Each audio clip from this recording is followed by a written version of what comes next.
And here we are into Picks and Pans.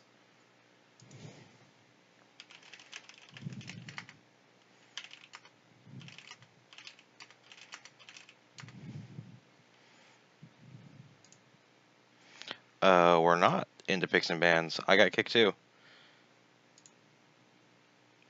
I think the stream can hear me right now, but I can't hear you.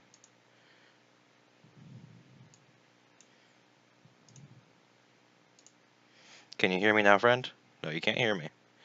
Okay, we will get this figured out.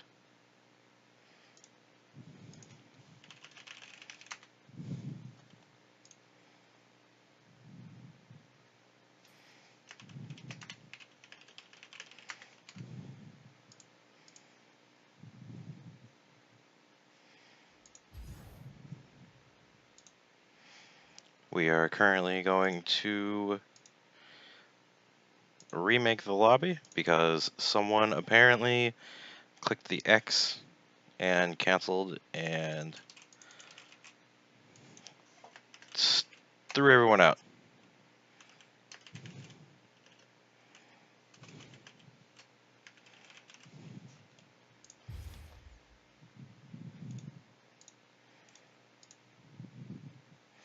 Getting everybody in here.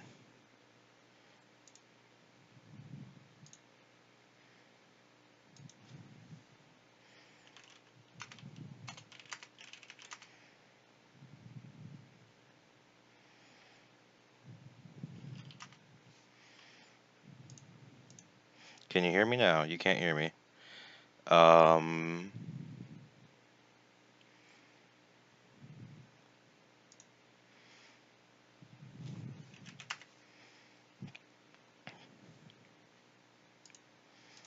Going to restart Discord to see if that helps. So stream, how are you doing today with all of this that's going on? We are working on a solution. Nobody has joined the lobby that I have set up.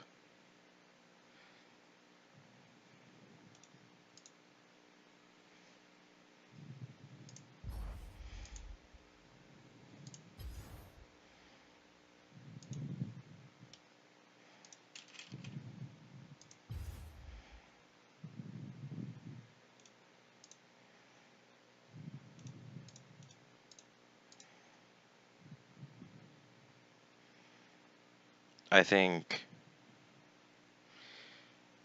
let's try,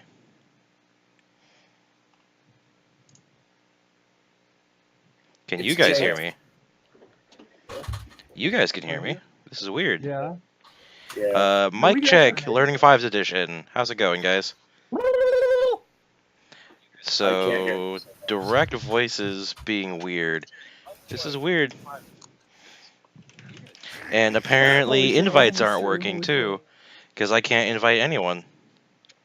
Hey, Potato. Hello? We're learning 5's mic check here. What is going on? I have literally no clue.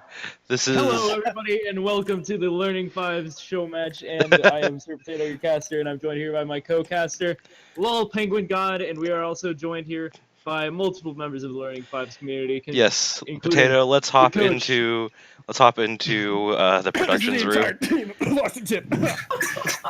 Let's hop into productions room. Holy shit.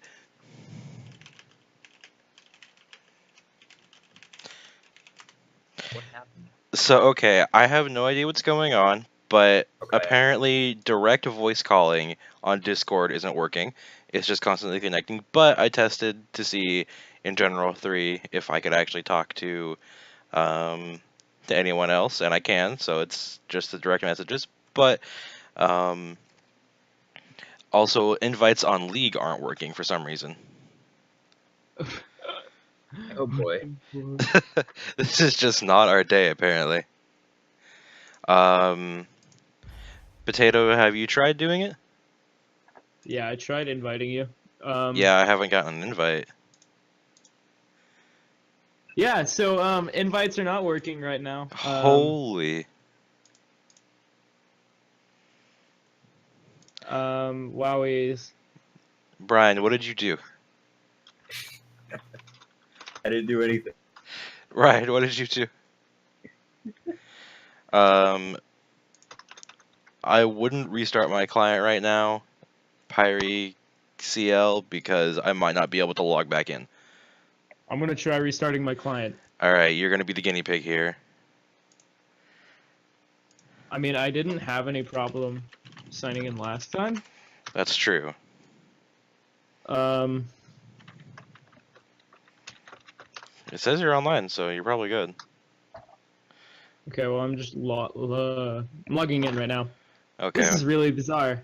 This is a little Alright. awkward, too. Okay, I'm gonna logged in now. relog and see if that helps too. I had put a really specific post up on my Twitter, so if any of my real life people are watching, hi, it's me. It's Potato, and the head of productions is here just to make sure things are actually as weird as they are, I guess. Yeah, they are. Because usually Potato and I just direct call each other, and we can mute our mics easily that way, and not have to worry about anyone else hopping in while we're casting. But Yeah, that's not really an option right now. I guess it's not an option because Discord is having an issue. Alright, let's see if I can create a custom here. Tournament draft. I'm gonna invite you. Oh, cool. Oh, I invited you. Hey, it worked. Oh, Ooh, we're getting All there, right. boys. The invites are going out. I don't know. Alright, I got Tut and I got Pancake. Okay. Where'd Tut go? All right. While you guys get this resolved, I think you should throw it to a break. I'm gonna hop out now. I just want to make sure nothing was completely on fire. It was within our control. Yeah, we're figuring it out. Yeah. Gotta play it by Thank you. ear right now, I guess. Looks like Where'd the it go? issues are getting resolved. So Yeah. stick I around, am- guys. I am Tut has gone Okay. offline. Hello? Thank you very much, Brian. Thank you, Brian. Okay. Well, this usually isn't something that should be happening whenever we're streaming, but right now, unlucky, I guess. Okay. Yeah, everyone has to relog, I'm pretty sure. So we're gonna get everyone in lobby. We're gonna send it off to a break, but we will be right back. Okay, don't touch that browser, folks.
Alright, everybody, now we're actually officially getting into the first game, picks and bans, between teams.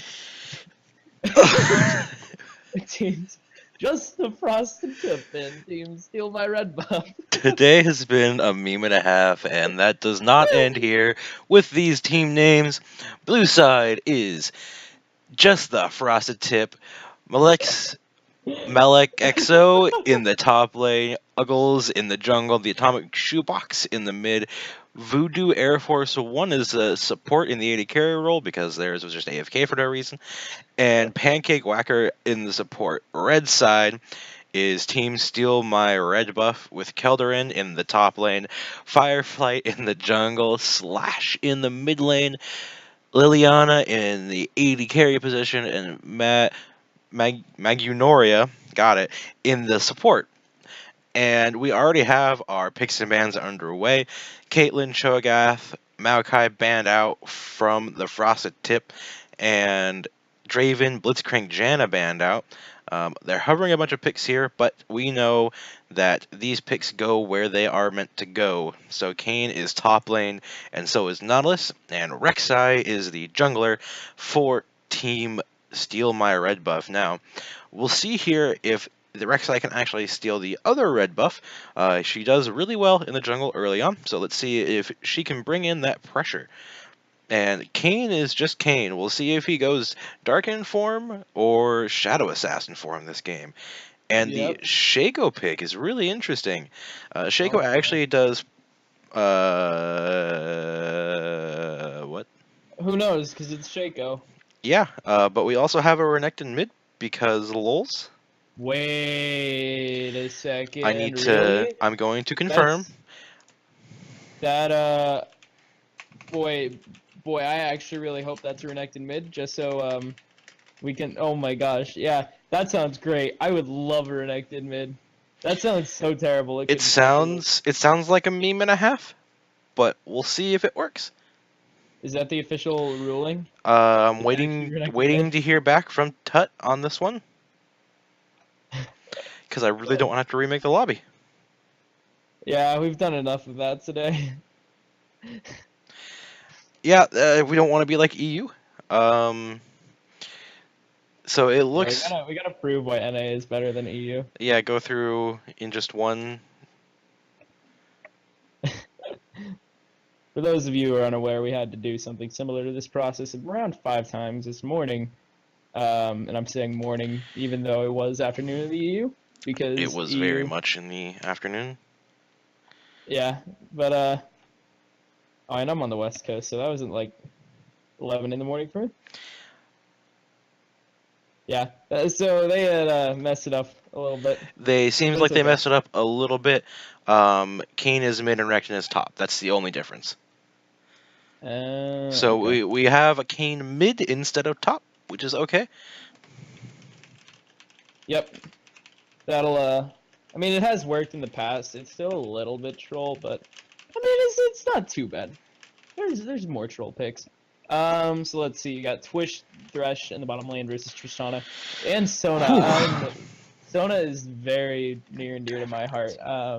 Level 7 Sona main speaking here. XD. Yeah, no, she's just so simple. I'm really interested to see. It'll probably be heal bot Sona. I hope so. It's not going to be very passive.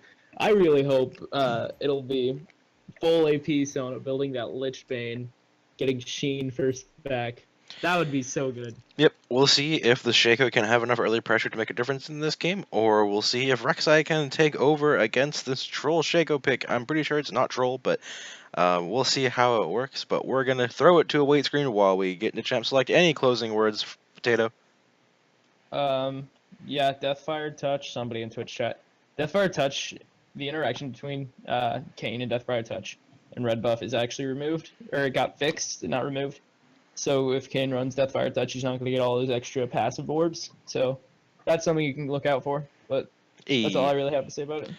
Alright, we're going to throw it over to wait screen, but we'll see you guys soon. Woohoo!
And here we go.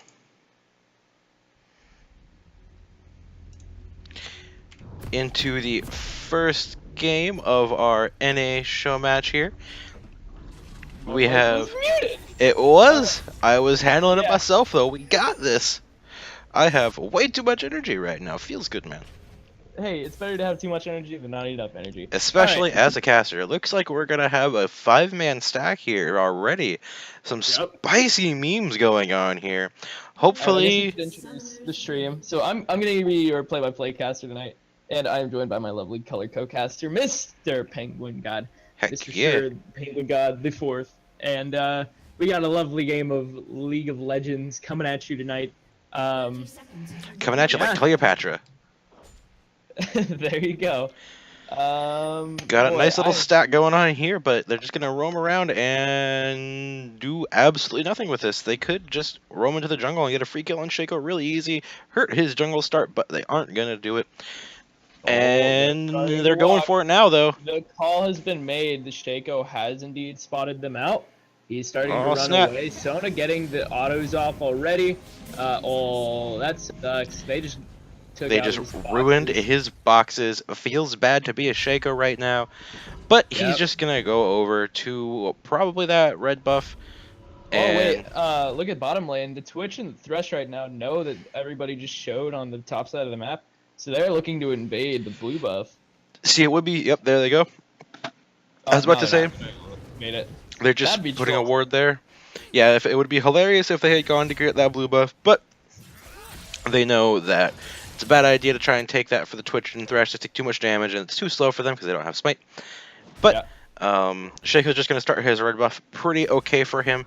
He did burn pretty much nothing there, just a little bit of his time and not much else. Hopefully, we keep the stream delay or the stream lag to a minimum this game. Had some issues on the EU server for whatever reason. Get him, Kane. This is going to be really good for Kayn into this matchup because Kayn likes to go Darken form, and Echo doesn't do very well against Darken form. So getting all of those auto attacks, those melees, and those abilities onto a melee champion is going to get him into that Darken form way faster. Bro, I'm very excited for Kane mid. That's not something that you see every day. It was picked in EU LCS once, and it actually did really, really well. I still wouldn't consider it to be like the best place for Kane. I think that's gonna be in the jungle, but Yep, it was pretty good. Oh wow, actually pretty. Yeah, that's another reason why Kane in the mid lane is so good, is because of his shadow step. You can just run into the wall after any engage, it doesn't go your way, and you get a bunch of health back. I believe it's around 120 health at level 1. Yep, it's a really solid heal starting off, and Kayn just takes favorable trades against this Echo. Renekton taking favorable trades against Nautilus, and Shaco is just going to hard farm it in the early game, which you don't always want to do on Shaco. You want to get that gank pressure out early, you want to get your lanes ahead as fast as you can, but in team play that's not always possible. Which is why you don't see it in rank too much, or in competitive too much. Oh my god. Yo, Malekexo just took 2 free tower shots. He's going to be really low, but he's still going to be looking to engage onto Kelderon. Kelderon actually doing a lot of damage. Kelderon looking to kill him? Oh, wow. Very well played by Malekexo.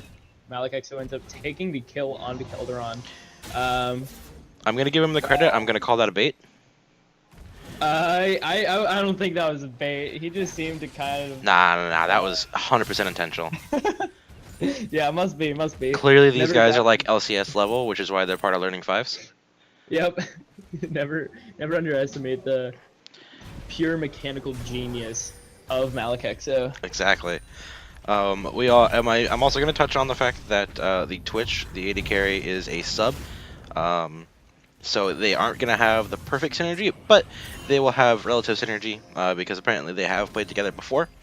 But the kill going over to Malekexo gives him a couple hundred gold in his pocket, gives him the phage over just the cloth armor and pair of boots. I mean, I guess the picture is only of one boot. They should really fix that, you would think. Yeah. You would think for all the years Riot has had this game and that icon has been the same, they would change it, especially considering it's called Boots of Speed and there's only one boot. But Malekexo getting engaged on here. Yeah, indeed he is. Malekexo actually getting ganked by Fireflight. Nothing really coming of it. He just uses his empowered Q to heal up. So, not really too much coming out of that. Nope, just some time spent by Fireflight there, and Shaco hard farming some more. Shaco, I guess, feels like he needs some items in this game, and feels like he needs to get those abilities off in a fast rotation, but Fireflight going mid. Lane. The Atomic Shoebox actually getting engaged on by Fireflight and Slash. Slash landing a perfect stun onto Atomic Shoebox. Atomic Shoebox trying to flash away, but it's not enough. He ends up getting taken out. So Slash does not flash. He only ignites. Slash Shoebox. Slash flash. Slash no flash. All right. Well, I mean, he didn't flash, but that's okay. Yeah. It's all good. Oh, now in the bottom lane, Aegis going in onto Magnoria. Magnoria actually using Exhaust to try and negate some of the damage of Aegis. Aegis not having any of it. Now in the top lane, Malakix are actually engaging onto Kelderon. Kelderon not really taking damage because Nautilus. One thing you might want to notice, though, is this Nautilus is low on mana. He's been getting relatively even trades, but he's doing it at the cost of his mana pool. One thing that you'll also notice is that Renekton doesn't use mana. So he's going to start getting favorable trades from this point on. The hook going wide there, not a big deal. It's only on about a 15 to 20 second cooldown, so not too bad. But one thing you will notice in this game is that the Shaco's name is Uggles. From Uggles? Uggles. From what I'm told, this is per their mid laner telling me how to pronounce it. It's like saying ugly, but instead of a Y, it's an S. Uggles. Alright. Yes. I can dig it. Yep. That's what I have been told directly from the horse's mouth. And we are getting even more melee action in this mid lane. Directed camera showing us what Kane can do, and Malakix going ham. Kelderon running pretty low, still has all of his shielding available from Courage of the Colossus. Malakix using his ulti, but not getting anything from it into Splash. Now in the bottom lane, Magnoria is actually getting engaged on from Pancake Whacker, but not too much is going to be coming of that. No summoners or flashes or anything used. Uggles in the mid lane, joined by Atomic Shoebox, looking to engage onto Slash. Slash does have ulti, actually. Just not choosing to use it. Did flash away, though. Didn't seem like he needed to ult there, so I can understand that. But he did burn his flash.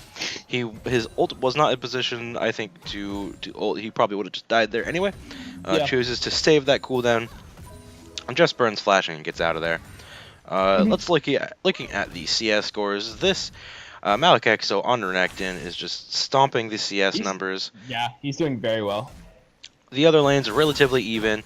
Liliana slightly ahead, but only by 10 CS. Slash wanting that minion real bad. Eats a slash to the face. Yep, he saw that coming. Knew that Slash wanted that minion really bad. I do like the Shadow Hunter skin, I will admit. It does make him even more edgy than he already is. Riot's resident edgelord. Gotta have him. Nobody really wants him, but you gotta have him. Malakix was not going to do anything. It's just a wet needle fight in the top lane for now. For now, he's doing some damage. Yeah, one thing I do want to point out, though, that I wanted to point out for a couple minutes now, is Malakix got a Phage on his first spec. I'm not too big of a fan of that. Personally, I think buying Tiamat would have been more, it gets you a lot more damage. I mean, I understand the Phage. You can move around a lot more because of the passive. But really, I think Tiamat is just such a free source of damage if you can auto-cancel correctly. Normally, I would agree, although in a matchup like this, you really want to be shredding the armor of the Nautilus. Yeah. So that's why he's going Black Cleaver first. He's probably going to go Black Cleaver into the Titanic Hydra, starting with Tiamat first. I completely agree that a good Renekton with a Tiamat is almost unbeatable, but in this lane, when he's this far ahead, he can get even further ahead by getting more kills after the Black Cleaver. So I completely understand the want to buy that. Plus, he probably had the exact amount of gold to buy Phage, so that pink word feels bad. Wait, I just realized, team just across the tip, they actually don't have any AP. So all what's the other team's name? Steal my Redbuff. Steal my Redbuff, correct. Alright. All they have to do is stack a bunch of armor on the Kelderon. Kelderon just has to buy a bunch of armor, Dead Man's Plate. Exactly. And then they're not going to be able to kill him. And same with Fireflight, rather. Ah. All he has to do is buy a bunch of armor as well. And they can just win any team fight with the Echo, with Liliana on Tristana. Yeah, that's a little rhyme. I like that. Which is now why you understand. Why Malakexo really wants that Black Cleaver, because Yeah. Calderon recognizes that it's an all AD team and is just going to be stacking armor, so he needs that armor shred for sure Yeah. immediately. And even Taking later in that the game, tower shot, eats it everybody's like gonna a have real a man. little bit. Yeah, right. Everybody's gonna have a little bit of armor across the board. You're probably gonna see Liliana buying Guardian Angel to get the armor. You're probably gonna see Echo getting the loot, or not Ludens, Zonius. Oh, actually in the top lane, Fireflight and Calderon engaging on the Malakexo. Malakexo has a lot of damage though and a lot of health, and he might be looking to turn around in a second. Looking for Calderon, he has 50 rage right now, and that's enough to empower one of its abilities. Oh, but in the bottom lane, Pancake Whacker getting a perfect hook and ulti onto Liliana and Magnoria, but Liliana is not letting them do anything. Actually uses his ulti to get Voodoo Air Force One out of there, so he can't actually follow up on the engage. Now Liliana and Magnoria are very low, and they're forced to kind of clear this wave. I don't know. Are they starting to rotate towards Dragon? It's possible that they're just going to go over and take that because they know that Leona, Magnoria can't contest that. But that was an absolutely sick crescendo by Magnoria there. That was a three-man crescendo, and that completely saved that team fight. They would have both died. Absolutely. 100%. Oh, wait. Atomic Shoebox is actually really low. Yeah, so they are on the Dragon. Magnoria is trying to do something about it. I don't think you really will be able to. Now, Uggles is forcing the flash out of Magnoria. Yep. Pretty unfortunate for Magnoria. Just trying to contest that. It was pretty tough for a Sona Tristana to do anything against this team, especially considering Uggles was full health. Pretty much they were all at full health, so there was no real reason for them to contest that. They just wanted to push into waves. Oh no, it's a tier Sona, not like this. No, Meowing Cat's gonna cringe. His old name used to be Tier Sona. I mean, yeah, I oh, hold that thought. Uggles in the mid lane looking for Slash. Slash actually using Flash. Again. Yeah, again. Slash Flash. Oh, nah, never mind. I don't even have to say anything. Yep, they're just gonna wet noodle. On a Malakexo, you know, not too much to be said about that. Yep. Well, now you have to look at the fact that Calderon has a Bomby Cinder, which is gonna help him a lot in the damage trade. That's quite a bit of damage returning back on Malakexo every time he's within range of any of his abilities. Yeah. So all Calderon has to do is stand there and put his shields up and sustain out. That's going to be pretty tough for Malakexo to deal with, but he has that Black Cleaver, which helps him a lot in this lane, as you can see. And Calderon just anchoring his way out of there. Uggles are really low. Team Steal My Redbuff gonna steal that pink ward. And steal my Redbuff, more like steal that red ward. Am I right? Hey. Up top. Alright. We're across the country. We can't up anyway. Tier Sona, I really want to talk about that. I mean, Tier Sona, it does make sense in the later game. You're gonna have some mana issues, so it does make sense why you're gonna be buying Tier, because also you stack Tier so easily. Yeah. But really, I don't think that Seraph's Embrace is that useful on Sona. It normally isn't, primarily because you don't need that many active. She's gonna have enough anyway. Yeah. And Magnoria might have a tough time keeping up with all the active abilities. That being said, the Seraph's Embrace may help, but Uggles going in onto Slash here, knowing he has no flash. Using his challenge or chilling smite onto Slash. Now, meanwhile, in the bottom lane, Pancake Whacker whacking away on Liliana. Anything else? Nothing comes of it. All the Pancake Whacker looking for a hook, and it goes wide. Hook. Barely missing it. Unlucky. The goalpost hook feels bad, man. Right. Man, this game is actually pretty close on a knife's edge, only a couple hundred gold difference, and only a little bit in favor of Team Just the Frosted Tip. And God, I love that name. it's so hard to say with a straight face. So the Atomic Shoebox here is actually sporting a good 15 CS lead over here above Slash. Almost 20 CS now with that wave that he just got. Slash gonna return to lane, even that up a little bit, probably about 5 or 6 CS there, and that'll be alright, but still about a 10-15 CS lead for Atomic Shoebox. That's I just took a second to look at the CS lead in top lane. Yeah, that's That's a 50 CS very... lead for Malakexos Renekton. That's gonna be Well, tough to speaking of deal with. Malakexo's Renekton, he's getting engaged on by Kelderon and by Firefly. Both of them are doing a lot of damage. Kelderon's actually running pretty low. Kelderon looking to run away, but he's not going to be able to. He actually gets taken out by Malakexo. Now Malakexo looking to turn on the Firefly. Firefly using his ulti, but it's just not enough damage. And now Malakexo does have about 75 Fury, and he might be looking to engage on the Firefly. But we'll look at that in a second if it is deemed worthy of direct camera. Directed camera showing us again. Malakexo 1v2ing there and getting a kill. He is an absolutely massive crocodile here. Yeah. Malakexo giving them the crocodile tip instead of the frosted tip. And God. Oh my God. it's, Oh, Atomic Slash Shoebox is really killing low. Slash. Wow, that's taken out. Easy kill. Really easily.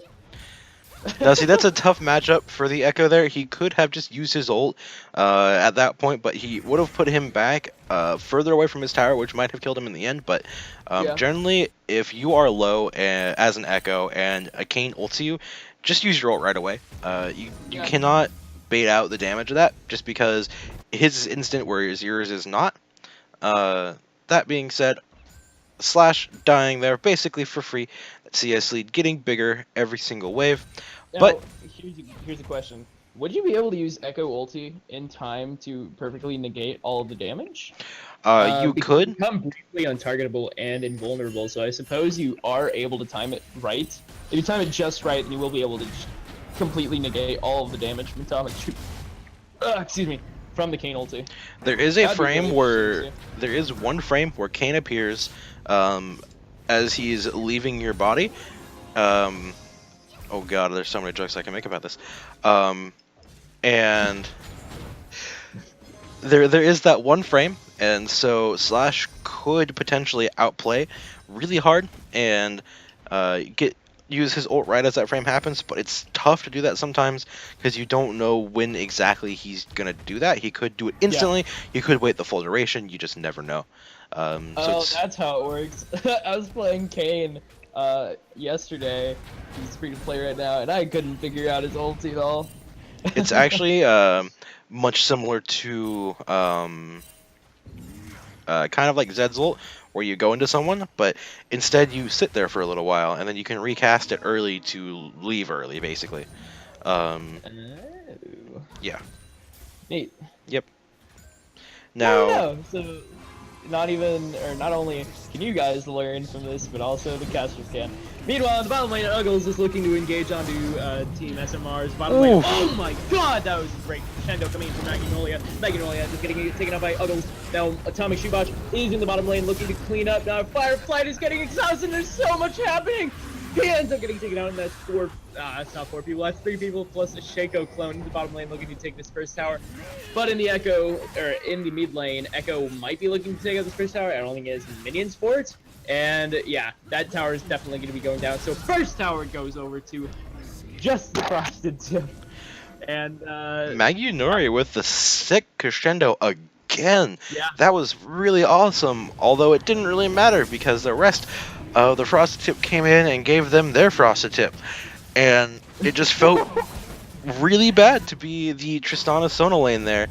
And Firefly even came in to try and give the assist, but it just didn't work out in his favor. So we'll see if that can make a difference. But this really early game comp using their power to their advantage, and showing Still My Redbuff what the frosted tip can do to them. Yeah, Magnolia really could have lived there, but he just positioned himself really far up and ended up taking some more hits from Twitch's spray and pray. Yep. And then Twitch just used Expunge and really just took him out. I mean, it really wasn't that difficult for him. Wait, not Expunge, Contaminate. There you go. Yeah. So Liliana trolling Magnoria there. Yeah, Magnoria definitely should have just ultied, flashed, and then gotten away, but that was not the situation there. It was really close. They were almost able to turn that. It was tough for them to do much, but one thing I do want to point out is Liliana's CS is actually really good. Oh yeah. 190 CS at 20 minutes is pretty much on par for exactly what you want in CS. It's above average and it's above anyone else in the game. Even Yeah. Malakexos or Renekton, who is almost 60 CS up in this lane. Yeah. That is going to be a giant crocodile. He's got 1,300 gold in his pocket. He is just ready and raring to go in this lane. He's probably going to go back and get a Gems Fist for Yo, this so Titanic Hydra. if you look at the gold between the two bottom laners right now, Twitch has a kill and 2 assists, but just the fact that Tristana has 30 more CS than him, she actually is evening out the gold lead. So Twitch really doesn't have any gold lead on Liliana. Oh my god, the atomic shoebox just actually deleted Slash. Now Uggles is looking to engage on the Firefly. Firefly is being engaged on. And now the atomic shoebox with the ulti and gets the kill on the Firefly. Very well played. That was... What is going on? This atomic shoebox is just deleting people left and right. That is the power of the Shadow Assassin Kayn. People don't realize how strong the mid game of Shadow Assassin Kayn is. He could one-shot like everybody in the game. It's absolutely insane. Imagine what's gonna happen when this Kayn gets on Magnoria's Sona. But Kaderon getting dove. In the top lane. I was gonna say you shouldn't be diving the top lane Nautilus, but it doesn't even matter. I mean, Atomic Shoebox just cleans it up with no difficulties at all. That was insane. Easy kill. Oh my gosh. That was rough. You also notice that the Atomic Shoebox is built Moby Boots because he recognizes that he's going to be moving a lot on this map. Oh, yeah. I'd like to see him sell those later. Not right now, but later. Yeah. Because they aren't going to be as useful in about 10-15 minutes. But as of right now, they're going to give him so many more kills, so many more opportunities to get what he wants, where he wants, when he wants it. Holy moly, that's a lot of damage. Yeah. Now, while we can say that, actually, yeah. Okay, so while we can say that, oh my god, ulti coming in from Slash, and he is going to be engaging onto Atomic Shoebox with Firefly. Firefly using his ulti to engage even further. Atomic Shoebox without having any of it, just shadow stepping through a wall in order to get away. And now teleport coming in from Malekith. So this is 5 minutes. Oh my god. Slash gets actually taken out by the Atomic Shoebox, and now Pancake Walker using the box in order to try and lock up Kelderon. Now Firefly looks to be the target. Kelderon running pretty low, gets the, oh wow, gets taken out by Voodoo Air Force, and now the turret has been destroyed. Sona seems to be the target for Uggles. Uggles sending in his clone a little bit too far and ends up getting taken out, in his clone, or his boxes do a little bit of damage to the minions. In the end, that was a 2-for-0 in favor of Frost and Tip. This Shadow Assassin Kayn is really showing Steal My Redbuff what Shadow Assassin Kayn is capable of. I'd be very surprised if they let it go over to game 2. Wait, hold on. Slash bought a Lost Chapter. That's not good. He should not be building. That's not what you want, man. That's Yeah, not what right you now, want. You want a Zhonya's. 6-1 Kayn. Yeah, you need Zhonya's. There's no other thing that you Speaking want. of Kayn, Oh my god. trying to flash over the wall. Magnoria ends up trying to flash over the wall is the Atomic Shoebox, but he just can't really didn't land on that one. He's close. He put in some he effort. tried his best, but he didn't succeed. Yeah, should we get a raise just for that? I mean, yeah. Sorry, that's a very... Anyways, moving on. I was waiting to see where you were going with that, but yeah, that was a reference to a short story about a utopia. By I can't remember the title of it. It's by Kurt Vonnegut. yeah. Very, Anyway, I do believe that you are a few seconds behind me. Make sure to speed up. Probably got some spectator lag there. No big deal. Just reminding you. But the Atomic Shoebox is 6-1-2. He has got a Duskblade of Drakthar, a Yumu's Ghostblade. He's feeding. Yeah, he's clearly feeding. The only death on its team. Yeah, the Atomic Shoebox, clearly an enter. You should get him off your team. God. Oh, That's insane. The Magnoria He gets chunked to around 60% health just because of one Kane W. That Reaping Slash dealing so much. I think it's called Sleep Reaping Slash. Is Blades that- Reach. Blades Reaping Reach. Slash All right. is cute. Reaping Slash is cute. Got it. All right. Blades Reach dealing so much damage. With Shadow Assassin Kane, you do so much damage so fast, so easily, and there's not a whole lot you can do. And that is a second Malekitsu Infernal maybe Drake. looking pretty- Yomu's coming out. Holy- Atomic Shoebox looking to get onto Magnoria. Ulti coming out from Magnoria and the ulti coming out from Liliana in order to get some Ooh. distance away. And Magnoria does get taken out by Pancake Whacker. Going so fast I can hardly say what's going on anymore. So this Shadow Assassin Kane basically one-shot the Sona. It was tough for Magnoria's Sona to do anything about this. I'm curious to know where in the pick draft this Kane was picked, and if they picked Sona into this, because if they picked Sona into Kane, that is not the best matchup, you know? No. Oh, Kelderon getting engaged on by the Atomic Shoebox and by Malekitsu. Ooh. Now Slash coming in, throwing his, I don't know what that ability is. Blades Reach. Throwing W. Blades Reach. What is it? No, Parallel Convergence. Oh, Parallel Convergence, yeah. Yeah. He actually was the reason that Kelderon even lived there. Yep. Give Just him the that threat slow. of Parallel Convergence. Getting the stun off and Slash just coming in, cleaning up. That would be bad for stealing my red buff. Okay, the on my way pings to this tower. Yep, that tower is on the way. I don't know why Direct Camera thought it was necessary to show us the Thresh grabbing that pink ward, but it was clearly important to Direct Camera. Must be. So we see here that Stealing My Red Buff is trying to get some vision down in their own jungle. It's tough. They do have that pink ward and the Pixel Bush by Baron Pit. That is in their favor. Team Just the Frosted Tip not checking that. That is the tip of the bush for them, and they're not gonna go and find that. They could easily go over there and try and get vision control, but oh no, you guys ready? Oh, the Atomic Don't Shoebox blink. is Liliana running out of health. Oh man, the Atomic Shoebox actually just deletes Liliana. Liliana was way too far forward considering they don't know where the 6-1 at the time Kane is. So that was a little bit of a misplay coming in from Liliana. It's so tough to keep track of someone that fast and that mobile. Yeah. When you can walk through walls, let me look at his movement speed while he's just moving here. He's got 478 movement speed with Moby Boots, which is absolutely nuts. That is. Oh, but you're forgetting. He also has Yomu's Ghost Blade, which grants 20% movement speed. Yep. Ooh. Oh no, Slash getting hooked by Pancake Whacker using his ulti, trying to clean up some damage, but now Pancake Whacker is actually going to be a target, ends up getting taken out by Fireflight. Fireflight himself gets taken out by Malekitsu, and now, oh my god, Voodoo just destroys Kelderon.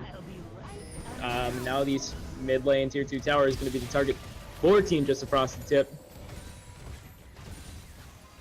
And man, that's getting sunk down. Ooh, that's a good crit. Yeah. Now, Liliana can be a saving grace for this team, considering Liliana is about 40 CS up on this Twitch, but Twitch has 3 kills and 3 assists, so the gold difference there is going to be around a couple hundred, 1800, sorry. 800 gold. gold. 800, yeah, lots of gold in favor of the Twitch here. No one really able to contest this Kane. He's just so far ahead at this point. He can probably 1v5. I wouldn't be surprised. Oh my god, Blades Reach. See, Actually did so much damage. alright, the Now, Atomic Shoebox. Uggles. Oh no! Oh wait, that was a clone. Get Oh wait, wrecked. Uggles. Wow, that was a mind game and a half. Uggles leaving his clone under tower to force Kelderon and Fireflight to engage on it. They're like, oh my god, what is he doing? He's under our tower. Just the clone. Hashtag just a prank, bro. Yeah. Now, the Atomic Shoebox, I'm going to give you a little bit of hint here. You're really, really, really, really far ahead. Just go ham.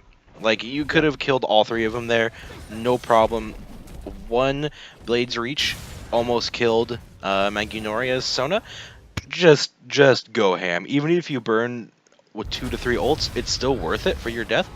because you just burn their ults on just you, and the rest of your team doesn't have to worry about them anymore. So Yeah. just go ham. You have the lead, use it. Let me just look at the gold here. You're at 11,000 gold. Your lane opponent's at 8,600. You're like 2,000 gold up. Just go for it, man. Okay. I'm a firm believer in every game is winnable as long as you have a Nexus. But right now, it's not really looking too good in favor of Seal My Red Buff. What are your thoughts on what the win conditions for Seal My Red Buff are going to be right now? Armor. Considering they're so far behind. Armor? Build armor. Elaborate. Build a lot of armor, build a lot of health, and make sure to protect your carries because they're the only ones that are going to be able to do anything. You're not really going to kill Kayn as a tank, but you need to be a frontline and a peel bot for your carries because Liliana's Tristana, that ultimate for Nautilus, not really doing anything there. Tristana is just going to be able to melt this Kayn in the late game. 2-3 shots onto the squishy Kayn is just going to be able to kill him. The Atomic Shoebox going top, grabbing that turret, but the main win condition is solely going to be peeling for Liliana and not dying to Kayn. And Kayn showing the damage off here. That's going to be pretty difficult.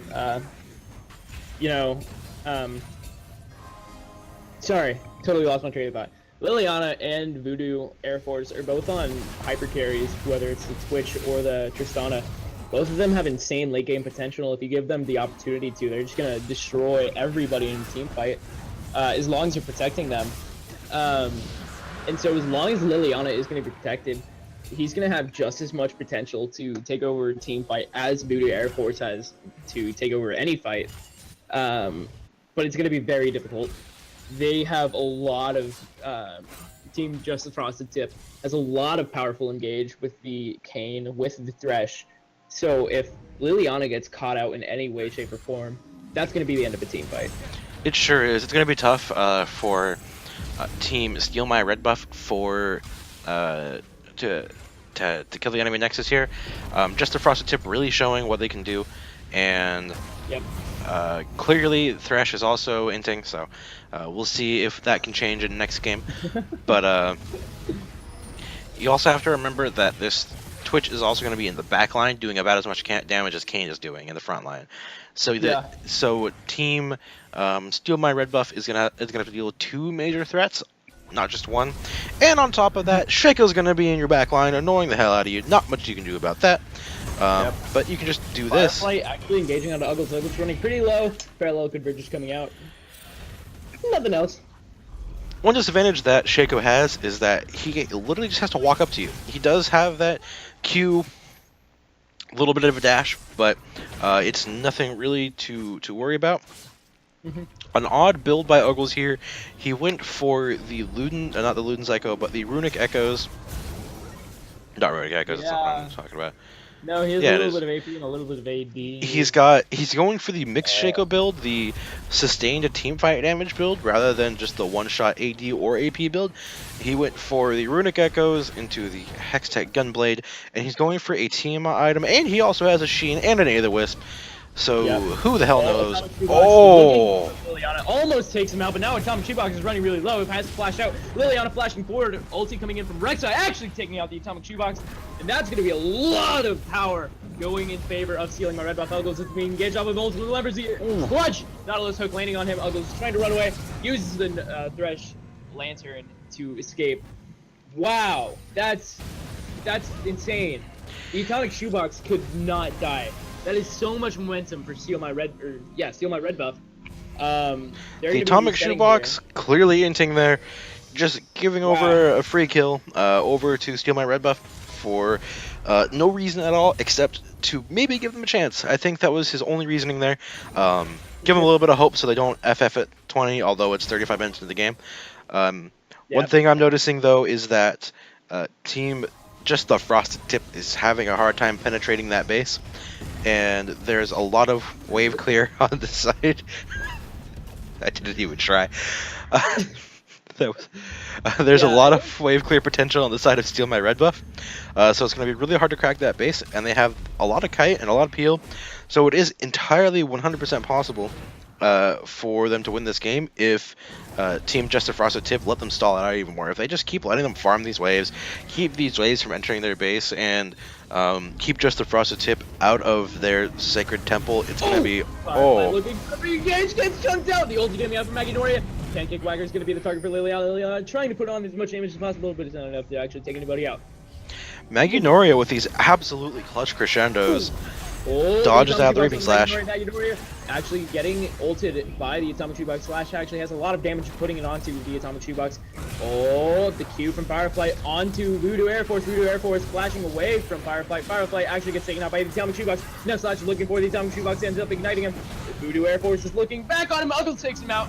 And now over here, you got Kelderon being engaged by multiple members of Just Frosted Tip. Malakexo is the one that ends up taking him out. Oh my god, the hook onto Magnolia ends up getting standing for a little bit more. Pancake Wagger's the one that's taking him out.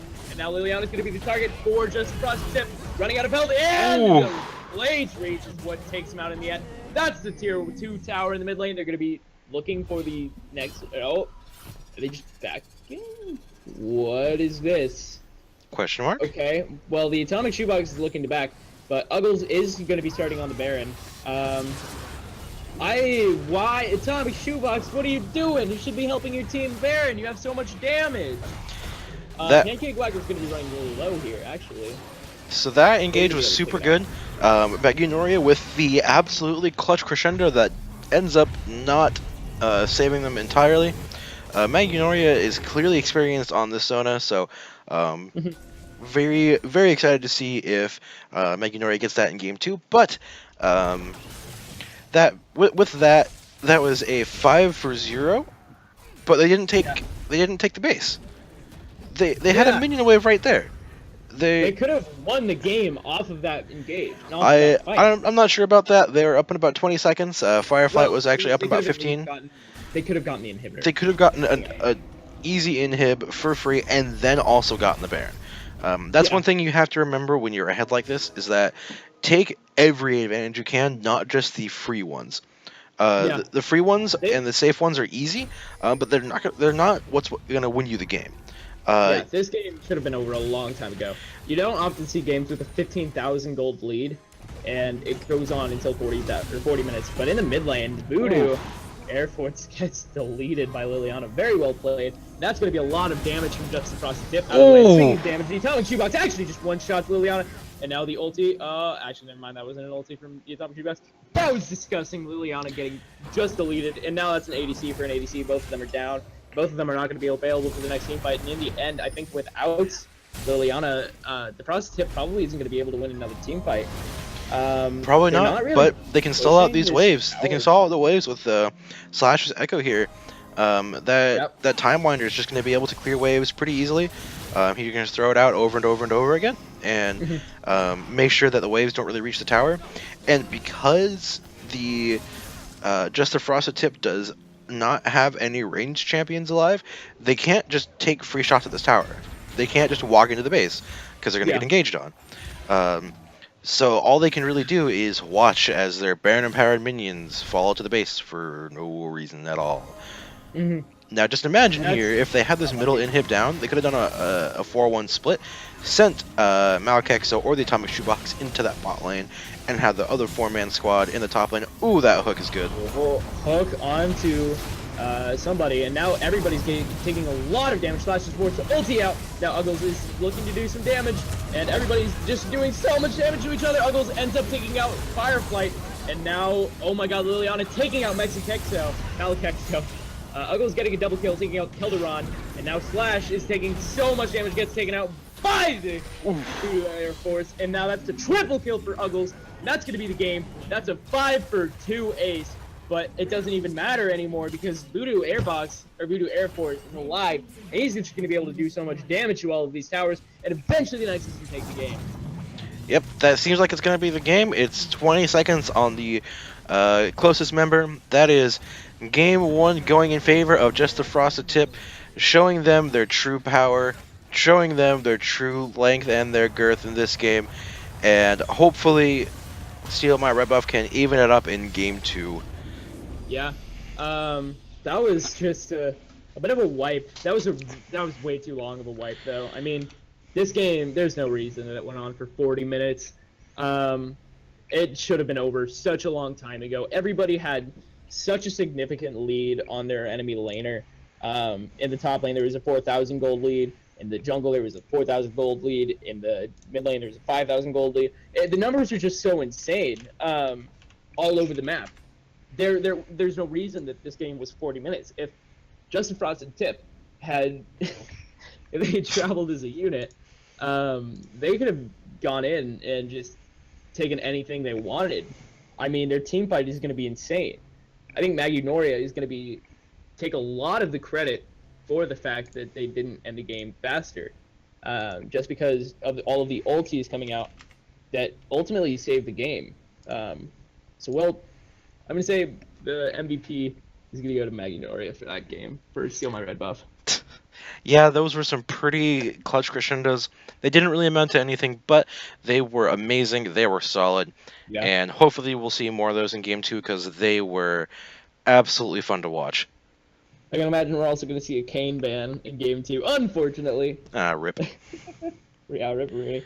All right, well, that was a fun game. We're going to be back with Game 2 in a couple of minutes. So we're going to throw on some music and make sure you do not touch that browser because we will be returning soon. See you guys later.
Alrighty, everybody, welcome to the Learning Fives Game 2 Pickin' Bands. I am your play-by-play caster, the one and only Sir Potato, the 12th, and I'm joined by my lovely color code caster, the one, the man, the myth, the legend, the meme, Penguin God, and we're hopping right back into things.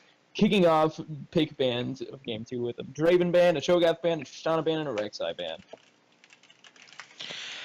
Yes, the meme, the dream himself, the Penguin God and Potato.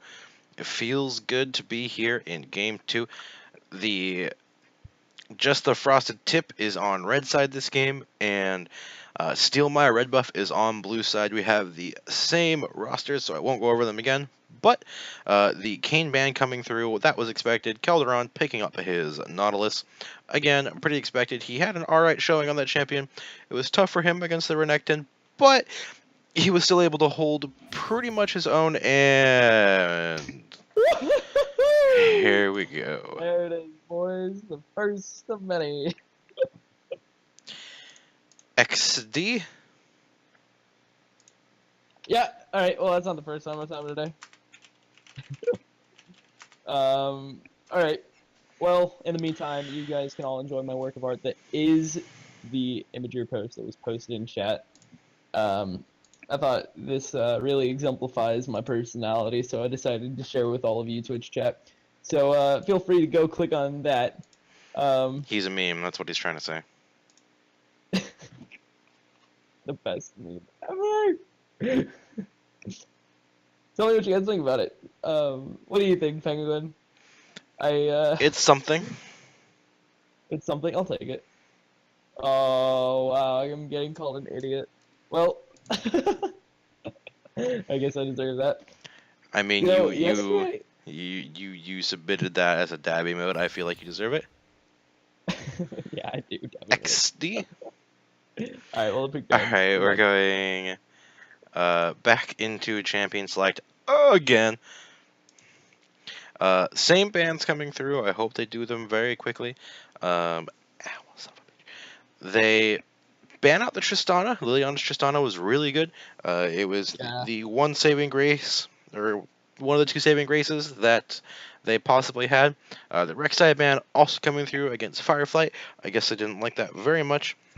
The Kayn ban coming through, that was to be expected. No! And the Maokai ban as well. Garen first pick feels good, man. Oh my god, The yes! Beyblade himself, the... Wait! Yes! Let's go! No. Garen versus Heimerdinger in the top lane? No. Did it get any better than this, folks? Oh my No. goodness! Now Nunu is coming. It's bro Jackson. It's my birthday. That must Dude, be. oh my god, Yes, a Yasuo!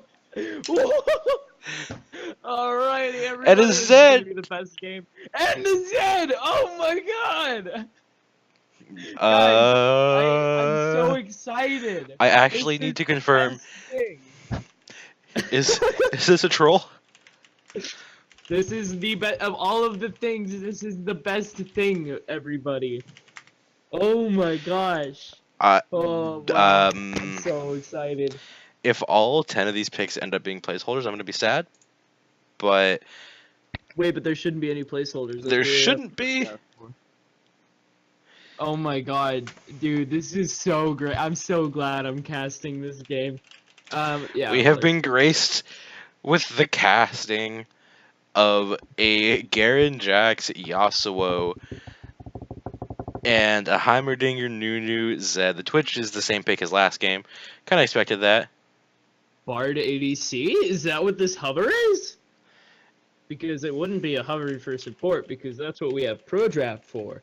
Exactly. So if it's an AD. It's an Ashe, alright. Trolling. That's the boring, troll hover. Come on. The troll hover. And Magnunoria with the Sona, to be expected. Had some sick crescendos. That's a full AD team, but from the opposite team and the Thresh again. So the only picks that have changed have been from mid lane up, but they are exciting picks with the Garen, Jackson, Yasuo picks. That Yasuo is going to be really, really impactful this game if he can land those sick ultimates onto Voodoo Air Force 1 and Malik Exo's Heimerdinger. But I'm not entirely sure how much pressure this Nunu is going to have over the Jax. We will see. And we'll see how well the Atomic Shoebox can play against Slasher's Yasuo. The Atomic Shoebox was clearly comfortable playing in a melee versus melee matchup, and very comfortable playing what was clearly an assassin. So we will see if he can carry that over to Game 2. Shadow Assassin, Kayn to a Zed. We'll see if he can carry over that success from Game 2. Any closing thoughts from you, Potato? Bro, I'm so excited for this game. This game is super hype. I love Yasuo. That's such a fun, hypey champion. I love Zed. That's such a fun, hypey champion. Oh my god. And Nunu, I mean, Nunu's goal as a champion is to make the game as boring as possible. Nunu's goal is to make the other jungler as useless as he is. Yeah. Just by counter and jungling. So that's a little boring. I'd say the most exciting part about Nunu is when he doesn't hit a consume smite and he ends up losing his. Or he hides in the bush using his ultimate, but yeah.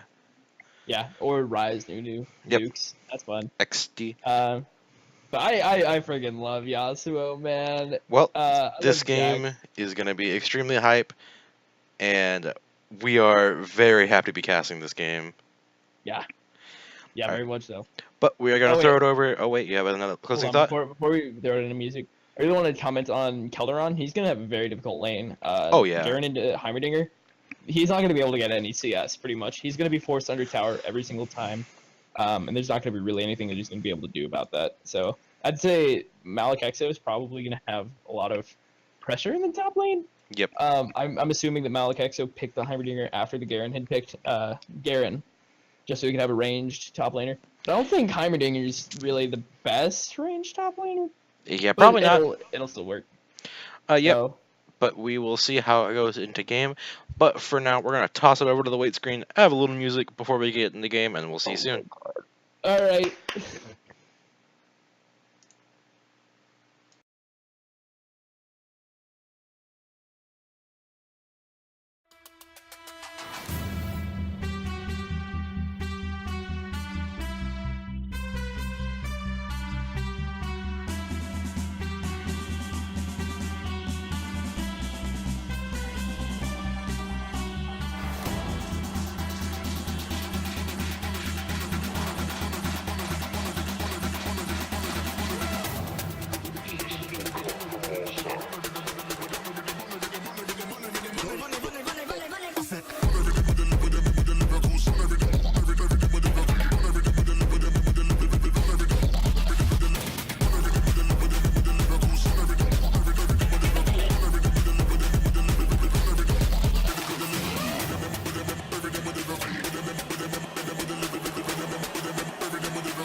Alrighty, everybody. Welcome to the Learning Fives Game 2 show match between Just the Frosted Tip and Steel, my Redbuff. I am your play-by-play caster tonight, joined by my lovely co-caster, Mr. Penguin God the Fourth, and we are getting underway with this exciting, great, wonderful game that I am so excited to watch. Quick question. Why do you keep calling me the fourth, man?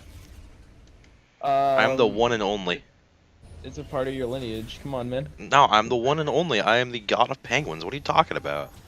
Wait, then who is that guy I bumped into on the street claiming to be the penguin god? Oh, you mean your brother? Yep. Clearly an imposter. Oh, man. Clearly you've known me for way longer than you've known your own brother, so you can trust me more than him. 30 seconds until minions Alright. XD. All right, getting into things. Getting into Seeing- game 2 of this best of 2. Just to make sure that you guys know, this is the last show match of tonight. But there will likely be some tomorrow, assuming all the login issues are solved. Come but on, fix your game, Riot. Riot, please.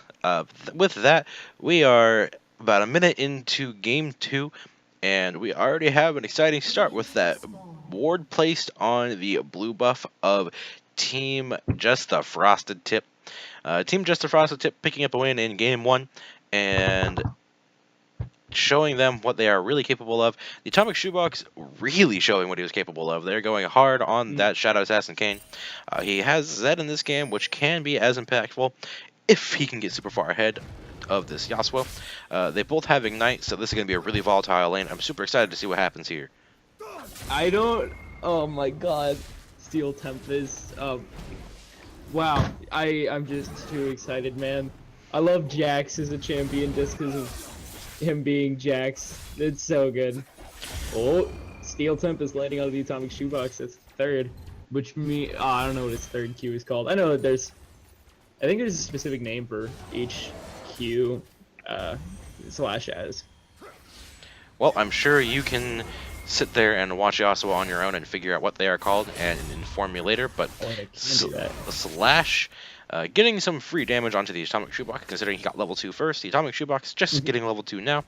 The junglers doing their camps at a reasonably fast pace. Fireflight going from buff to wolves to the other buff, but Uggles went from buff to wolves, and it looks like going towards the scuttle crab to try and grab that up real quick. But already the lane for Heimerdinger pushing in pretty hard. That's to be expected with the Heimerdinger buffs. He gets 3 turrets level 1 from his Q. You do spend mana to place them, but that means your lane is going to be pushing 24/7, which also means you're susceptible to ganks. Oh, come on, Slash, get him. Get him, Slash. Q. Oh, nice. Oh, wow, the juke from the Atomic Shoebox. That was clean. Holy. Uggles walking in, smiting away a camp from Fireflight, forces the flash out as Kelderon comes in to say hello. Malakexo looking to engage onto Kelderon. Kelderon spinning his little heart out in order to do some damage. Kelderon's actually running kind of low here. Malakexo is being visited by Fireflight. Tosses a W. Spinning to do anything but winning there. Just kind of getting some damage onto Malakexo's Heimerdinger. I think they took it a little bit too seriously when I said have fun, and don't take it too seriously. These champion picks from Team Just the Frosted Tip are interesting, if nothing else. Basically, solo Q specials, and I just want to see AP Sona. full AP Sona incoming. Pretty sure. Unfortunately, that first dragon's an Infernal Dragons, though, so we can't see Sona buying movie boots and running around the map super fast. That'd be funny. I think Potato will tilt off the face of the earth if he doesn't get the full AP Sona this game, so yeah, come on. you know what to do. Don't disappoint Magnoria. If anybody has Magnoria on their friends list, you know what to do. No, don't do that. I would maybe. Ooh, Malakexo are getting a lot of damage onto Kelteron here. Feeling it. Uggle's getting pretty low in the jungle, but pretty safe. Ooh, that nice hook by Pancake Whacker there. Yeah, Pancake Whacker actually getting exhausted by Magnoria. Liliana doing some damage, but I mean, ultimately I think Ashe is going to be better in the late game at any given point. I don't know why Kelderon is so afraid right now. I mean, he's Garen, he's got his passive Perseverance, he just stays in lane for a little bit and now he's full health again. Yep, he'll be alright in this lane. He's just going to get pushed into tower a bunch. He's got to use his abilities to clear minions instead of hit champions, because there's absolutely no way. Ooh, another good hook. Liliana is getting engaged on very hard by Bo2 Air Force, and Pancake Whacker using his flash to get away. And oh my god, he actually gets away. That's a little awkward. Barely gets away, but he burns the heal to survive, which means that that's not going to be there in lane for them to get to have a defensive tool. They only have their flashes up. The exhaust is also burned in the last hook that Pancake Whacker got. Pancake Whacker hitting some really good hooks this game. Magnolia cannot have good crescendos right now because she is not level 6. No, I have Crescendo available. Yep. One thing that we should comment on is the fact that Liliana. I think the sole reason that Liliana is even alive right now is just because of the Doran's shield. Yep. What are your thoughts on the Doran's shield start for Ash? Doran's shield has become a surprisingly good start for AD carries, primarily because it gives you that extra HP. You don't always need the lifesteal, and especially when you expect to be pushed out all in like this, it gives you that extra little bit of HP regen. And ooh, Unlucky. Liliana actually throwing the game. Clearly, Liliana has some money on this game, one way or another. Yeah, right now there's a 200 gold difference between the two ADs. Wait, Nunu taking the dragon XD. at level 5. Wow, now Malik X is actually getting engaged on by Kelderon, doing some return damage, throwing his bombs. Actually, his storm grenades. Now Kelderon's getting damaged very much so. Malik Exo. Wait, did Malik Exo not level his ulti? No, he did. He used it earlier. He used it for the bouncing stun grenade instead of the turret. I don't like that a lot. I mean, I'm pretty sure he was afraid he was gonna die, but he probably should just pop the turret down, and he probably could have killed Kelderon there. But in the end, it didn't really matter that much. Heimerdinger ult on a fairly low cooldown. only 100 seconds. Yep. Not too bad, and just gonna be able to poke out Kelderon here, but he has a low mana pool. Level 7 mastery before he goes in. He's actually doing a bit of damage. Slash is running around using his sweeping blade as well as Steel Tempest. Now getting a visit from Uggles, using his little knocking him up. Uggles of the Frosted Tip getting knocked up himself. That's not what you would think from someone whose team name is the Frosted Tip. But this zombie Nunu just gonna throw out a ball of I don't want to know what he spits out, and just leaving the lane after that. He sustains really easily off of his own jungle camps. He's gonna grab that other scuttler as well, hoping that he doesn't run into Kelderon here. But it looks like they are gonna meet each other. It's not gonna be too bad, just because Roar, he says. Watch, Uggles is gonna hit him. Oh man, he's getting the pin cord, guys. Look, direct camera. You got this, buddy. Exciting gameplay. Fun and interactive. Fun and interactive gameplay. Oh that boy. wind wall. OP. You know, that was good. Well, this is when Shoebox goes in. Oh, the enchanted no! arrow onto the atomic shoebox. Now Slash is trying to engage on it. Shoebox, what are you doing? He's level 7. He has ult. Yeah. Now Uggles is being engaged on by Fireflight. Wow. Get him. Uggles Come on. trying to get those hits in. Wow, Oh, it tries to outplay. So Uggles tried to flash away, but Fireflight just saved his hop for when he flashed. Actually jumps on him and gets a kill. Now Atomic Shoebox igniting, using his living shadow to kill him. Oh my god, it's LL Stylish gets the kill onto Fireflight. So now that is a bunch of gold in favor of the Atomic Shoebox, and he might be looking to make another game where he's just popping off. Clearly, Uggles was just trying to get the double buff transferred over to the Atomic Shoebox there. Zed with double buffs is pretty massive because he gets that extra energy regen, and that red buff is super good on him. But Slash wants those double buffs, so you can see it in his face. Slash actually using his Ignite after using last breath on him, gets the kill using nice. The Steel Tempest. Sorry, I just love Yasuo's ability names. They're just so edgy. So clearly, Fireflight was purposely handing over the double buffs to Atomic Shoebox there so that Slash could have them. Slash, Yasuo does really well with red buff because his Q ability uses that red buff and applies those on-hit effects. Talking smoke out of my ears here with this one because clearly this was all in the game plan of Firefly here. He knew exactly what was going to happen. Calculated. Yeah, calculated. And Malakexo just doing his thing. Kelderon getting the grenade used on him. Malakexo forcing the flash out of Kelderon. Now, meanwhile, on the bottom lane, Firefly is engaging onto Pancake Swagger. Pancake Swagger using Splash to get away. Magnolia with the flash ulti coming in. Now Pancake Swagger is solo, ends up getting a hook onto Magnolia. Magnolia ends up getting taken out by the tower and Voodoo Air Force. and that looks like it's going to be the end of that fight. That was pretty hype for you. I mean, the flash ulti exhaust from Magnoria definitely getting the kill from Pancake Whacker.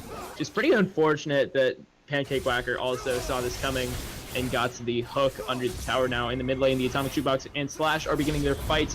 Oh no! Flash coming out from Slash ends up barely living. Oh my god. Very And good. Nunu just doing Nunu things. Yeah, Nunu just doing Nunu things, securing another objective for free because he can, and he has so much healing, or not healing, but consume. Oh, He's got actually, consume he's and spawning immediately summoning a right top now. lane. I think he's gonna be able to take this. Oh yeah, easy. Goodbye. There's the first turret going over to team Just the Tip. Not boy. just the tip, just the frosted tip. Just the frosted tip. My apologies, we don't want to seem profane here in the Learning 5 stream. Exactly. Kelderon engaging on a Malakexo, actually trying to just hit the eye of the Rift Herald. It's really all he can do at this point. He doesn't want to lose that second tower. So he's doing his best. Uggles doing ulti. Uggle's trying to get some damage in there, but not really gonna have any effect. Now Fireflight coming in, spooking him away, and that he did very well. Spooky Jax. Yeah. And just like we predicted, Malakexo's Heimerdinger just shoving in Calderon, but he's getting engaged on here. Arrow coming in from the bottom lane, and it barely misses, but Malakexo does get slain by Calderon, although Calderon actually gets slain himself by Malakexo. So nice little return kill. Yep, good kill by Malakexo. Pretty much what you want to do as Heimerdinger is do that, except you want to have a Zhonya's. Because if he had become the Zhonya's there, he probably could have lived, or at least lived long enough to get another rotation of cooldowns in. Malakexo probably just gonna walk top and do that again. But the Atomic Shoebox and Slash going on each other. Using all of his abilities on Slash. Slash barely. Ooh. He didn't live. He ended up getting taken out by the Atomic Shoebox. The Atomic Shoebox uses Death Mark. That's what ended up taking him out. Now Uggles is actually going on the Dragon, which would be very, very bad for stealing the red buff. And that's another Infernal. That is 2 Infernals for just the tip.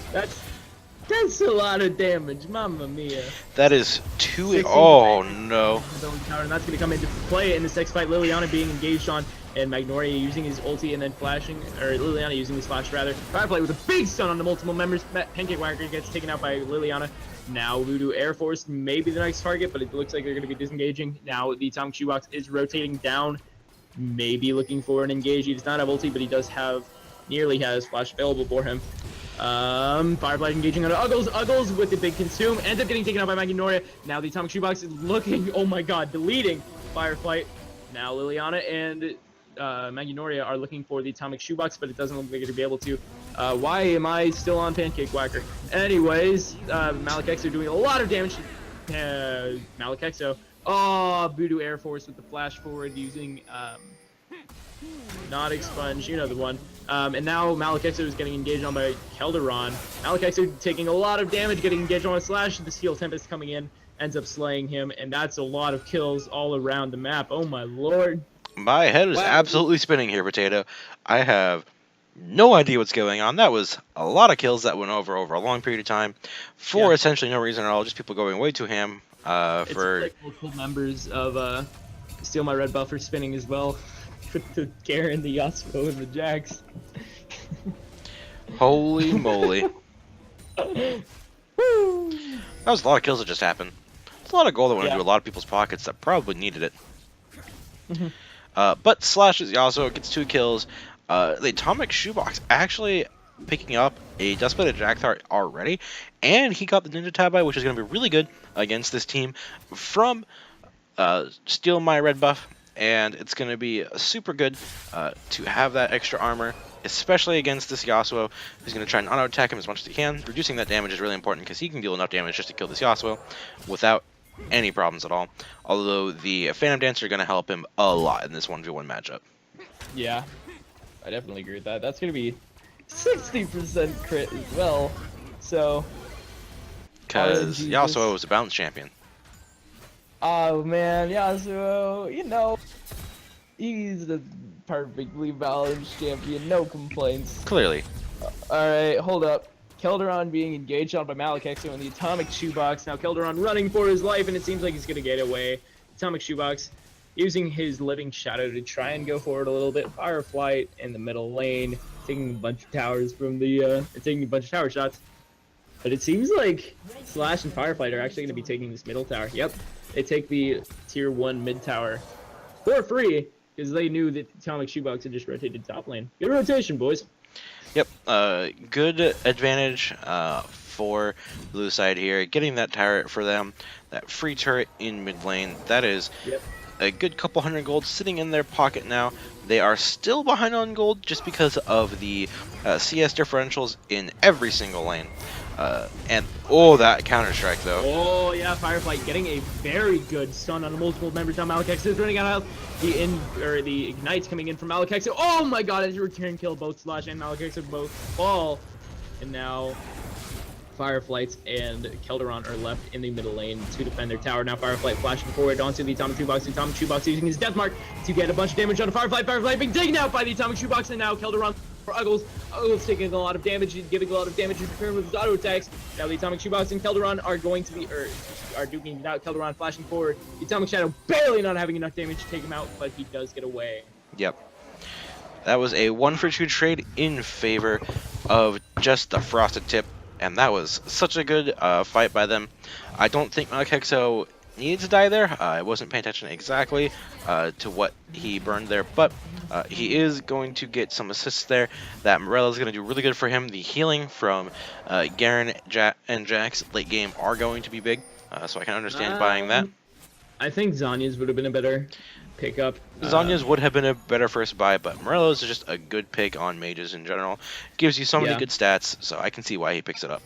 But like against this team, they're going to be running around a lot, and especially with the Yasuo, you see the third Steel Tempest coming towards you, you just think, I gotta not die here. Yep. You just use Zanya's and you're fine. So he has a cloth armor in his inventory, so I'm really hoping that's going to be building into Zanya's.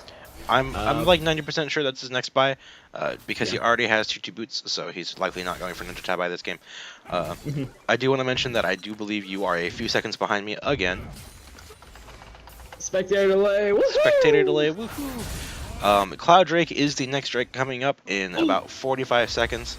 Enchanted Arrow going on to Voodoo Air Force, and now the ult coming out from Maggie Nori. Oh, what a great crescendo. Now Voodoo Air Force has fallen, but meanwhile in the middle lane, Kelderon is being engaged on by Uggles and the Atomic Shadow. Absolute zero from Uggles, doing not a lot of damage to anybody now. Slash landing the ultimate onto Uggles. Uggles is taken out by Slash, and now the Atomic Shoebox is the target. Third Steel Tempest barely misses. And now the Atomic Shoebox looks to be running away for free. Malakexo is setting up in engage onto Kelderon. Kelderon taking a lot of damage, and now the ulti coming out from the Atomic Shoebox ends up going, and it's going to take him out. Now Slash engaging in a 2v1, and it does not end well for him. Malakexo does indeed take him out. And now the Atomic Shoebox and Malakexo are being pressured in further into this middle lane by Maggie Noria and Fireflight. So Maggie Noria is choosing to back. Meanwhile, Fireflight is running into the mid lane. And Pancake Whacker not going to be spotting out Maggie Noria. Okay. This game, simply put, is a clown fiesta. It is 10 kills to 10, but the only reason there is a goal difference is because of the CS differential between the top laner and mid laner and the bot laner. I guess Pancake Whacker also has a CS differential because of his Relic Shield item. Hold on, the Dragon's being started by the Frost Tip. Gets taken out by Red Team with the new Consume Smite. The frostiest looking dragon getting taken out by the frostiest of tips, and Yasuo grabbing some more CS in this mid lane, trying to bridge that gap as much as he can. Yasuo is doing alright for himself. He is 4-3-0, but he is about 20 CS behind, which means his gold is about 2,000 behind, or about 1,000 behind. Yeah. Math is hard, it's okay. One thing I just realized is you do not have the champion names on the stream. So, the Enchanted Arrow apparently missing. You know what I mean? Oh, the player names? Yeah. Not the champion names. Yeah, I might be a little confusing. I primarily turned those off because they added the CC effects above your head. Ooh, the atomic shoebox DCing. Okay. Probably getting a pause here. Yep. Um, It wouldn't be an L5 game without a pause. we didn't get one But last game, did we? we didn't. No, I Dude, think that might have been the very first Learning Fives game or show match that I've casted where there wasn't a pause. I think so. Either that or the other ones weren't memorable enough. So, um, Must be. but I do want to touch again on why I don't have the champion names on. It's because Riot added the CC effect that you have on you above your head and on every other champion. And if the name is there, they don't like overlap or anything, but it's harder to tell when a CC effect is happening. So imagine, for example, Slash, his name starts with an S, and if he's stunned, it starts with the same letter, so it's harder to recognize that in a split second in a fight. So I just have all the names off, and you can always reference the champion, the brain fart, the player names on the left and right side, in accordance to their champions. Not too difficult to still see who they are. It also helps if you are playing in solo queue. It helps not to think about each enemy champion as a player, but rather as the champion itself. Because you don't, if you're thinking of it as a player, you'll end up personifying them a lot more, and which can end up tilting you even more. Especially if they're talking Yeah. chat, especially if they're talking chat a lot. Yeah, that's fair. So having the names Just off helped me a aware. lot. Making sure that you're aware. Yeah, I knew it was. I was aware. Okay. It isn't too. It actually helped me a lot in my games. Helped me Yeah. tilt way less. That It's is definitely also something you can use to not tilt. just way less information on the screen constantly. A lot of pros don't have players' names above their heads for that exact reason. Player names are not needed in your day-to-day League of Legends experience. Yeah. So, Usually not. yeah, usually you know who is who, and if you need to know the name, you have that tab button that you can hit. Yeah, there you go. I think everybody has their little detilting strats. Yep. Like, for me, I always just make sure I type out good luck and remember to have fun. And then what I do is I do slash mute all. That's a pretty good one. That's a pretty good strat. Pretty good strat. Yeah. You don't need to know what your teammates are saying. You can just use pings. That's the whole Exactly. reason that they're there. That should My be. my number one strat of not tilting is only duoing with people around my rank specifically, so that I have someone to talk to and someone to coordinate with. Um, Especially since League of Legends is a team game, and how is a team supposed to communicate when you can't talk to each other than stopping what you're doing and typing? Yeah. Makes it kind of difficult, so I like to do it with someone. And also, if they're having a bad game, I can help them too. And I always feel way more motivated to keep myself in a better mood if I'm also keeping someone else in a better mood. Um, so if I usually jungle in solo queue, so if my mid laner is tilting off the face of the earth, I'll generally gank for them more and help them get ahead so they feel better. Um, and it helps. Oh man, you're getting flamed by demos in the Twitch chat. Demos is always flaming me. It's no surprise. Oh, and Deb guy's showing up, and I gotta say, oh wait, so apparently, oh, you told demos to come in here and flame. Wow. It's true. It's true. I did ask him to come in, mostly because I wanted him to do something other than tilt for being high on morphine. So, um, Holy. but yes, Um. demos I do play ranked. It just hasn't been. It's been a little while. I've been actually busy because casting and playing with you is kind of tough. Yeah. I Not think. everyone needs to. Not everyone needs to grind solo queue 24/7 like school does. Oh, I see Deb guy in the chat too. I guess it's my time to XD. flame Dab. Yeah, Dabby said. Hey, Dab's here. Dab dude's the You know what, worst. demos? Alright. If I don't get context, you don't get context. Wah, wah, wah, wah. Alright, the Atomic Shoebox has reconnected, and I'm expecting a resume soon. Very, very shortly. We do limit pause times to about 15 minutes, but it was only about 5 minutes, and that's not a big deal. Give me time to explain things and get flamed by demos. Okay. But demos is on a Yeah, daily alright. basis, so So right now, the Atomic Shoebox has 4 kills and 3 assists. That's he has around 700 gold, Yeah. more than Slash right now. That's gonna be a lot of. That's 2 long swords that he has over Slash, and not even that, but that's a lot. He has 3 less death or 2 less deaths, so that's a lot of gold that he's not conceding over to the enemy team. And that in and of itself is really important. Deaths are one of the most important factors in every game. Specifically, not having deaths. Yeah. Because if you're dying a lot, you're giving a lot of free gold away, and you're also giving a lot of pressure away. So generally, you want to die as little as possible. So the Atomic Shoebox with only 1 death as opposed to Slash's 3, I'm gonna say that's pretty good on his part. Yep, that's pretty solid gameplay out of the Atomic Shoebox. Clearly very comfortable on these assassin champions, and they're clearly very fun to watch and cast as well.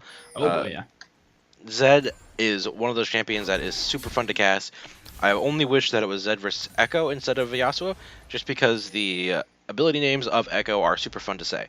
That is true. Yep, and we saw that last game, and it was cool.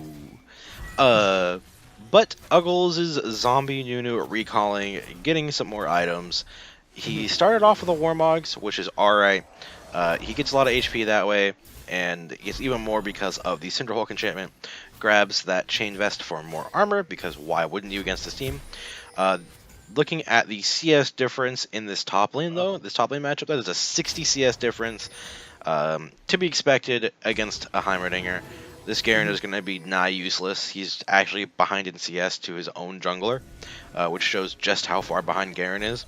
Doesn't even have a completed item, whereas Malakexo is sitting on item and a half, almost a completed item here.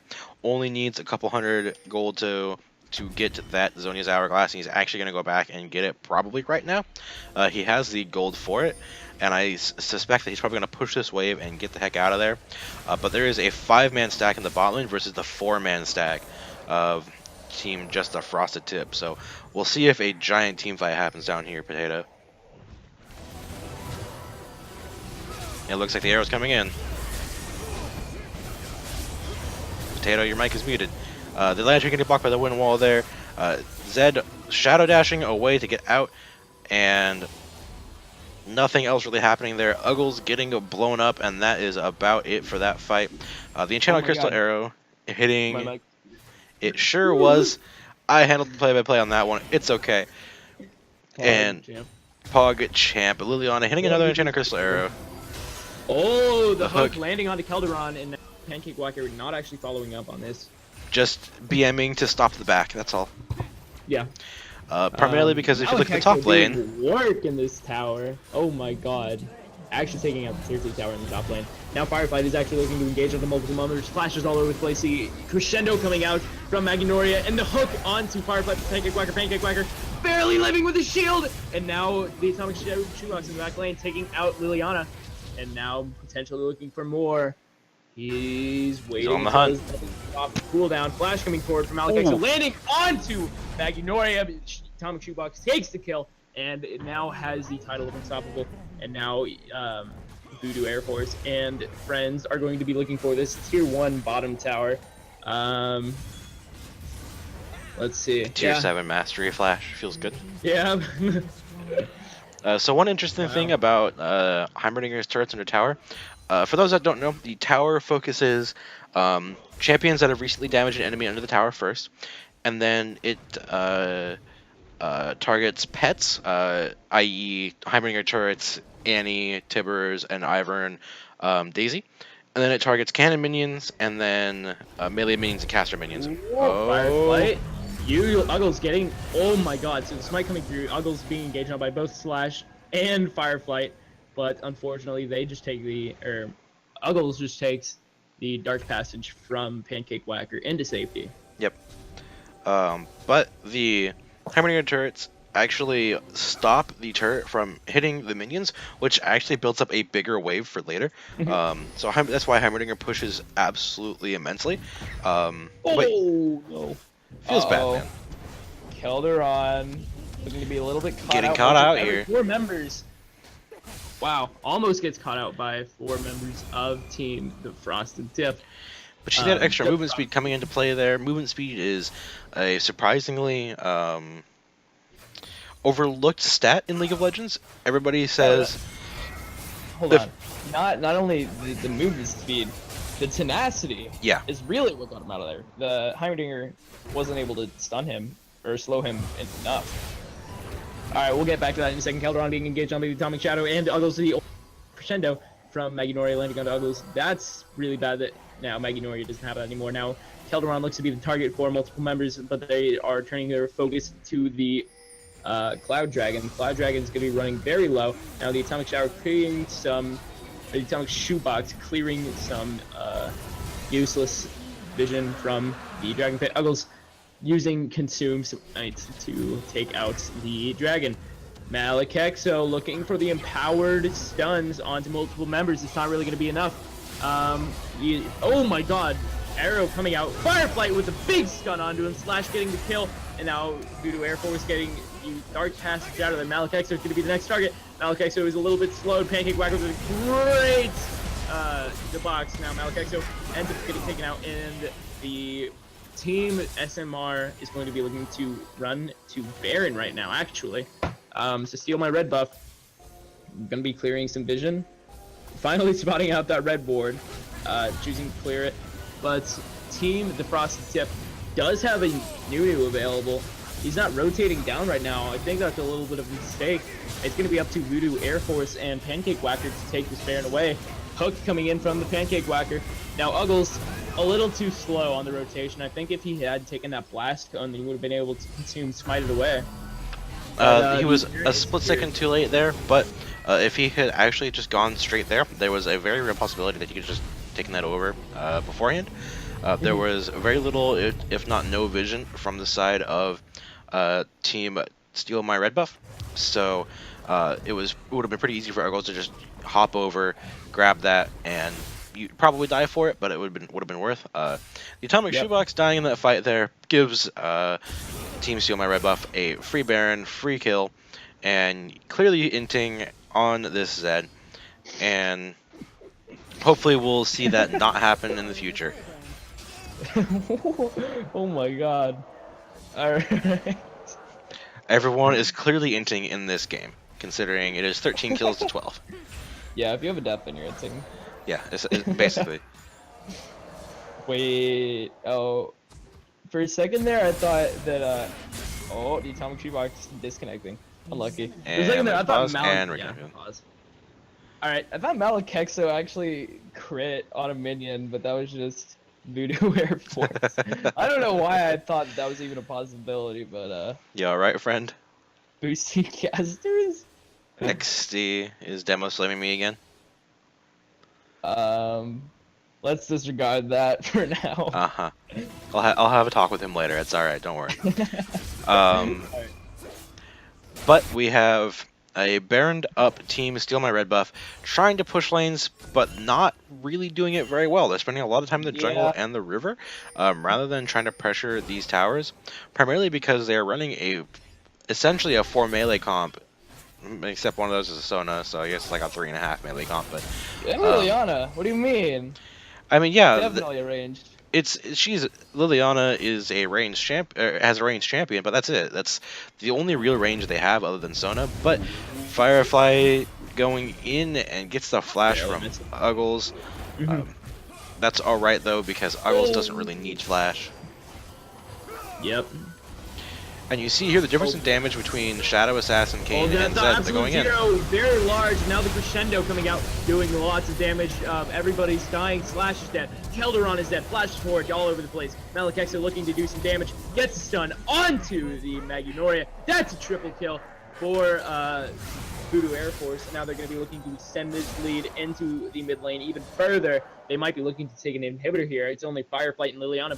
Liliana is the only one that's going to be healthy enough to defend this tower. They're going to be looking for the kill. Liliana gets stunned, and the Atomic Shoebox and all of his friends, Malakexo, all just absolutely delete him. Pancake Whacker takes a couple hits from the turret there, but not going to be enough. Now Fireflight is the only one healthy enough to be defending this tower, but it seems like the Frosted Tip is just going to be running away.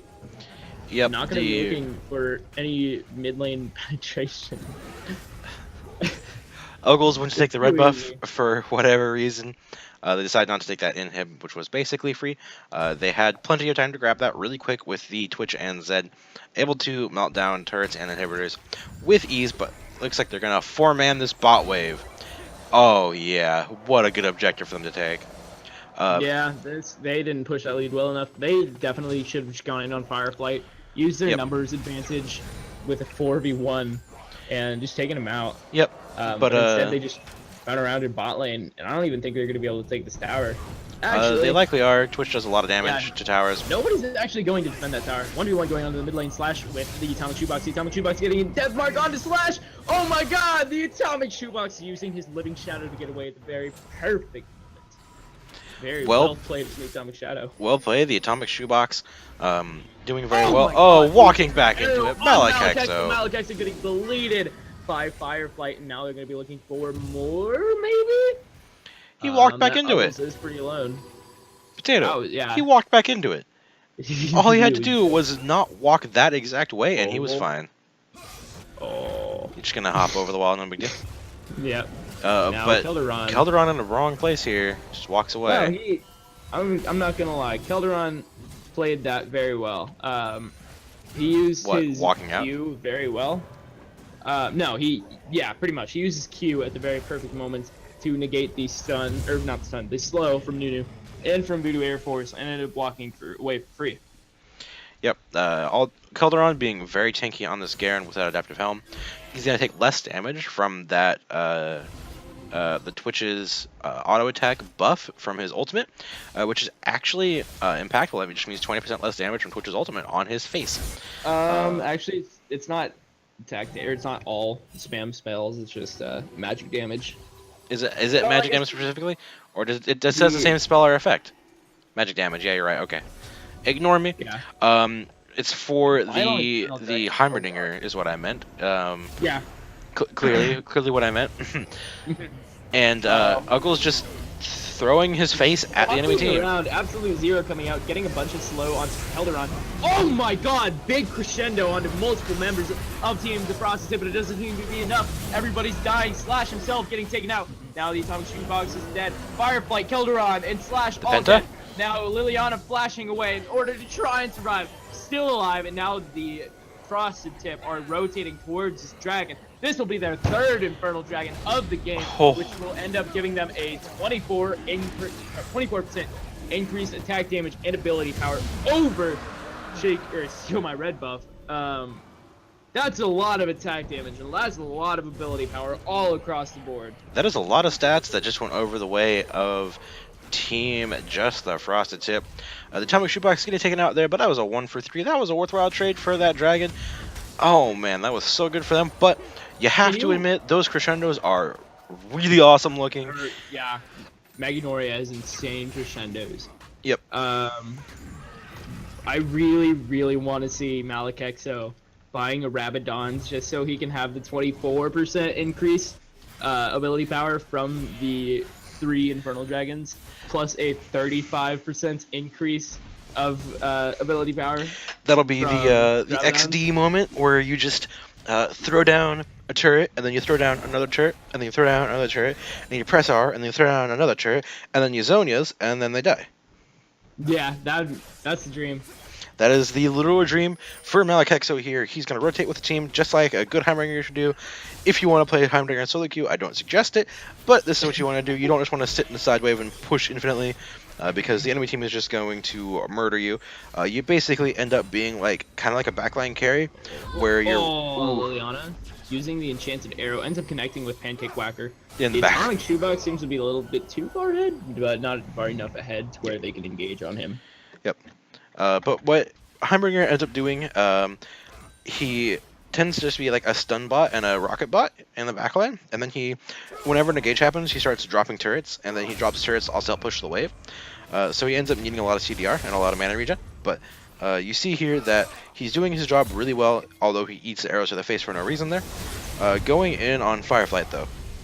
Yeah, Fireflight is indeed getting engaged on by the Atomic Shoebox now.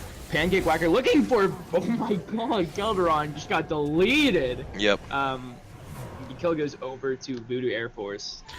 And the Wow, primary win condition right that's not now. good. The primary win condition is just get Voodoo Air Force into the fights, because those 3 fire drakes are going to do immense amounts of damage with his Twitch. That Oh my spray and God. pray is going to just destroy people. Look This at how fast Baron Baron died. is gone already. Wow. Didn't even need to smite. I Wait, don't know why he that did that. control ward actually doesn't cover the entire Baron pit. It doesn't really matter now, but I mean, it's not far enough in the Baron pit where it affects everything. Yep. It's something for you guys kind of look at. Alright, the Atomic Shoebox is getting a split push in the top lane, and now Uggles, and all of his teammates, Pancake Whacker, Voodoo Air Force, and Malakexo are looking to engage in the middle lane. Malakexo using his Zanya's Enchanted Arrow, landing onto Uggles. Uggles has insane amounts of health right now. Good lord. Yeah, this front line by Uggles they're and Pancake falling. Whacker is pretty big. Just make sure that Voodoo Air Force can free hit the towers in the inhib.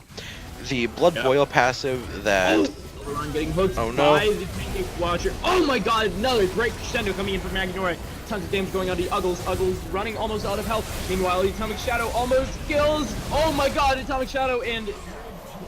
Wow. Triple kill. for Holy Voodoo Air moly. Force while I was trying to cast 1v1 between Atomic Shoebox. Voodoo Air Force doesn't even care. He takes out 4 members. That can of, be the game. SMR. They're gonna get this wave in here. They're Wow. gonna end. Yep. That's...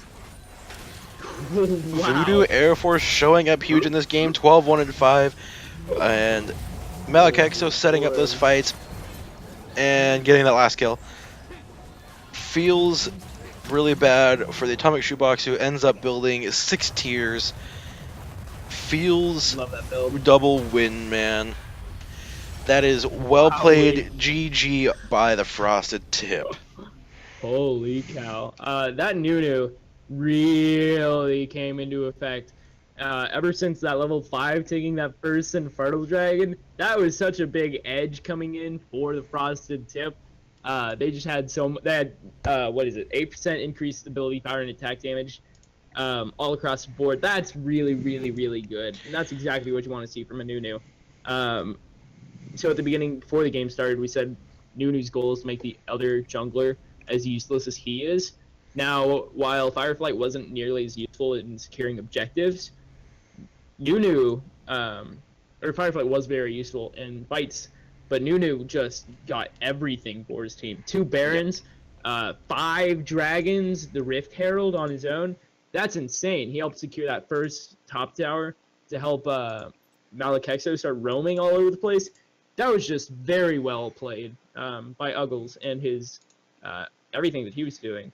And then in the bottom lane, Voodoo Air Force, of course, popping off. And also, again, shout out to Maggie Noria with all of those insane crescendos. So very well played from everybody. But in the end, the Frosted Tip does take the second win of the night and the series in total. Good game, well played. Good game, well played. We will likely have more show matches tomorrow, so stay tuned for that. Watch the announcements and keep in touch with us. I am Penguin God, and this is Sir Potato, and he's going to give you the last sign-offs. Yeah, so make sure you follow my Twitter, because I am posting the memes there as always. Make sure you post Mr. Penguin God's Twitter, because he has that one tweet that's real good. Real important. And make sure you also sign up, of course, or follow the Learning Fives Discord. That way you can also see all the updates for Learning Fives and what the times, the schedules, all of the important stuff. It's a very good Twitter account to follow as well. Yep. And of course, if you haven't already, join the Discord, because this entire program is pretty much revolving around the Learning Fives Discord channel. And that's, I think, it. Yeah. And Why follow Sir Potato when I can follow Jump instead? Ooh, you got me there. Yep. But with that, we have finished this show match. There will likely be more tomorrow, and we'll see you guys then. All right, peace out, boys. Peace out.